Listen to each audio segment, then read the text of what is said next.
Ikaw ba yung klaseng negosyante na pinanghinaan ka ng loob ngayon dahil kino-compare mo yung sarili mo sa success ng iyong mga kakilala, success ng iyong mga kasabayan sa negosyo? Then, this video is for you. Kung ngayon lang pala tayo nagkita, ako nga pala si Roger Silvido at ako ay may mahigit 10 taong kapalpakan, kamalasan at kabiguan sa pagninegosyo. Pero bago ang lahat, kwento muna syempre. So bago nga pala ako magkwento, ipopromote ko lang muna yung isa kong negosyo, which is WorkSmart PH. So in this business, we focus on automations. We help businesses to automate their marketing and also sales process so that the owner can save a lot of time, can save a lot of resources, and also to save a lot of money so that they can focus more on their business because they have now time for their business to grow. You can message us through our Facebook page, WorkSmart PH, or through our website, worksmart.ph. Okay? So, balik tayo doon sa kwento ko. Alam nyo ba mga boss na dati, I have a clothing business. So, meron kaming binibenta dati ng mga t-shirts for engineers. So, yun, parang dumating sa punto na humina yung binta, humina yung sales.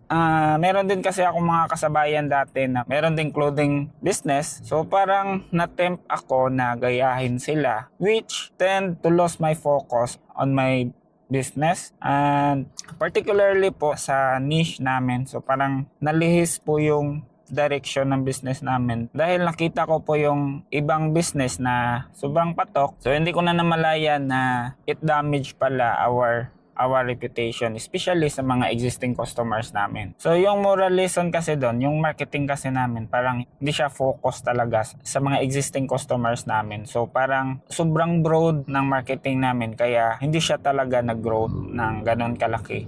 So ito na ang biggest business mistakes that you should avoid, episode 16, nang dahil sa kinukumpara mo ang iyong sarili sa ibang tao. So sa pagninegosyo po, hindi po natin maiiwasan na manghihina tayo, especially during that time na mahina yung benta, mahina yung sales.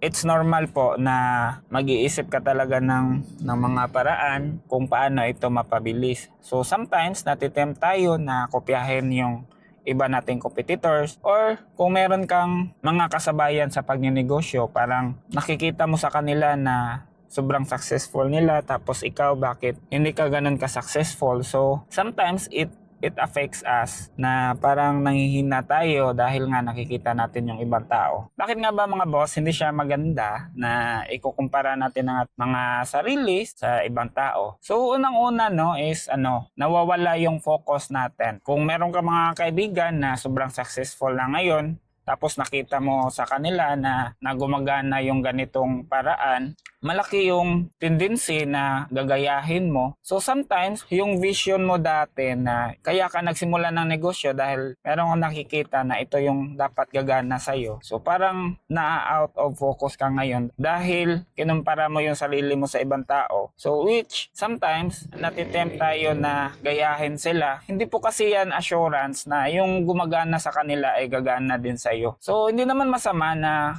gagaya tayo sa ibang tao, pero yun nga lang na out focus po kayo sa inyong negosyo ngayon. Okay? So pangalawa is imitating competitors. So sa pagninegosyo po, normal po yung kinokopya natin kung ano yung mga ginagawa ng ating competitors. Pero sometimes it will hurt your branding. Yung strategy na gumagana sa iyong competitors ay posible na hindi gagana sa iyo, 'di ba? And then second is sometimes yung mga customers natin hinahanap nila yung ikaw talaga yung business mo, yung trademark ng business mo. So kasi kapag meron ka ng ginagaya, so pag nalaman nila na ay ginagaya ng business na to sa isang business, so parang wala ka ng originality ngayon. Yun lang, yung mga customers kasi sobrang importante na consistent tayo sa mga ginagawa natin dahil nakikita nila yan na nanggagaya lang tayo sa ibang tao. So isa sa rason bakit hindi siya maganda na kinukumpara natin yung sarili natin sa ibang tao dahil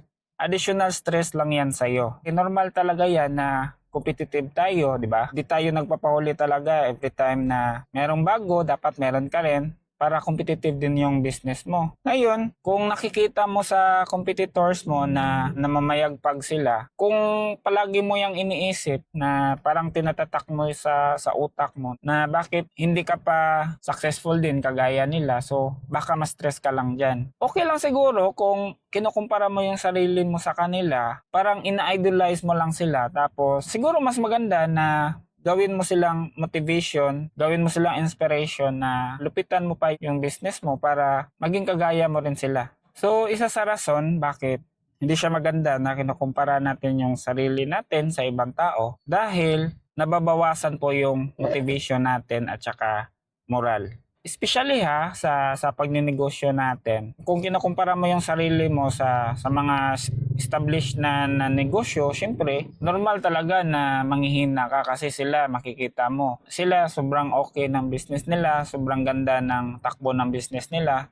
Abang ikaw, kahit na anong gawin mo sa negosyo mo, ganun pa rin, di ba? Matatanong mo tuloy yung sarili mo, bakit ganon? Parang kine-question mo na ngayon yung capacity mo bilang isang entrepreneur. Parang ma-demoralize ka. Para ka kasing kinukumpara mo yung sarili mo sa mga negosyante na 20 years, 30 years, 40 years na yung business nila. So of course, ano talaga yan? Sobrang established na talaga yan. So yun lang, hindi siya maganda para sa'yo dahil baka mawalan ka ng gana sa iyong negosyo. So, sayang lang din, di ba? Sinasabi ko po ito sa inyo ngayon mga boss dahil naniniwala ako na bilang isang negosyante, it's okay na i-compare natin yung sarili natin. As long as na gawin mo itong inspirasyon. Kasi ang kalaban natin dito ay yung mainggit ka sa iyong mga kakompetensya or sa mga kaibigan mong mga negosyante rin na naging successful sila. So yun, wala talagang gamot sa inggit. So trust me guys, hindi yan makakatulong sa'yo. Okay? So dapat mag-focus ka sa pag-improve ng iyong sarili. Ma-improve mo yung learnings mo, ma-improve mo yung personal